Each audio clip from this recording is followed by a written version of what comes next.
আজকের ভিডিওতে আমরা জানব নামাজ শুধু ইবাদত নয়, এটি শরীর ও মনের জন্য এক অসাধারণ থেরাপি। বিজ্ঞান ও ইসলাম উভয়ের দৃষ্টিতে নামাজের উপকারিতা। চলুন শুরু করি। নামাজের প্রতিটি রুকু, সিজদা, কিয়াম সবই শরীরের ব্যায়াম। এতে সক্রিয় হয় প্রায় ৬৫০+ পেশি। রক্ত সঞ্চালন বৃদ্ধি পায়, শরীর থাকে সক্রিয় ও নমনীয়। ব্যাক ও জয়েন্ট পেইন কমায়, হজম শক্তি ভালো করে, হার্ট ও লাংসকে শক্তিশালী করে। বিজ্ঞান বলে নিয়মিত নামাজ লো ব্লাড প্রেশার ও ডায়াবেটিস রিস্ক কমায়। নামাজ হলো আমাদের মনকে শান্ত করার প্রশান্তির স্থান। সেজদায় থাকলে মস্তিষ্কে যায় বেশি রক্ত, যা মেন্টাল স্টেবিলিটি দেয়। উদ্বেগ বা স্ট্রেস কমায়, ডিপ্রেশন রিলিফ, আত্মবিশ্বাস ও আত্মনিয়ন্ত্রণ বাড়ায়।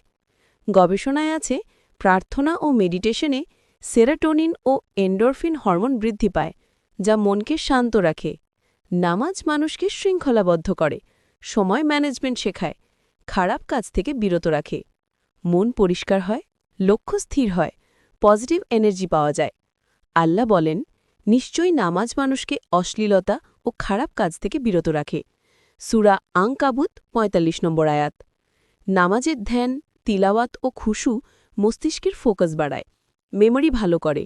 সিজদার চাপ মস্তিষ্কে রক্তপ্রবাহ বাড়ায়, যা ব্রেইন ফাংশন উন্নত করে। ফজরের নামাজ ঘুম নিয়ন্ত্রণ করে। ঈশা ও তাহাজ্জুদের নামাজ শরীরকে রিল্যাক্স করে। ফলাফল ভালো ঘুম ও শান্ত মন।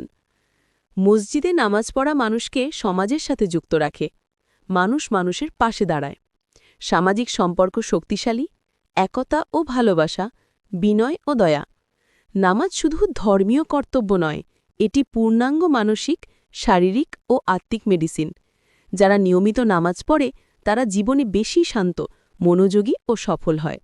বন্ধুরা, আজই সিদ্ধান্ত নিন প্রতিদিন ৫ ওয়াক্ত নামাজ পড়ব। এই ভিডিওটি ভালো লাগলে লাইক, শেয়ার ও সাবস্ক্রাইব করুন। আল্লাহ হাফেজ।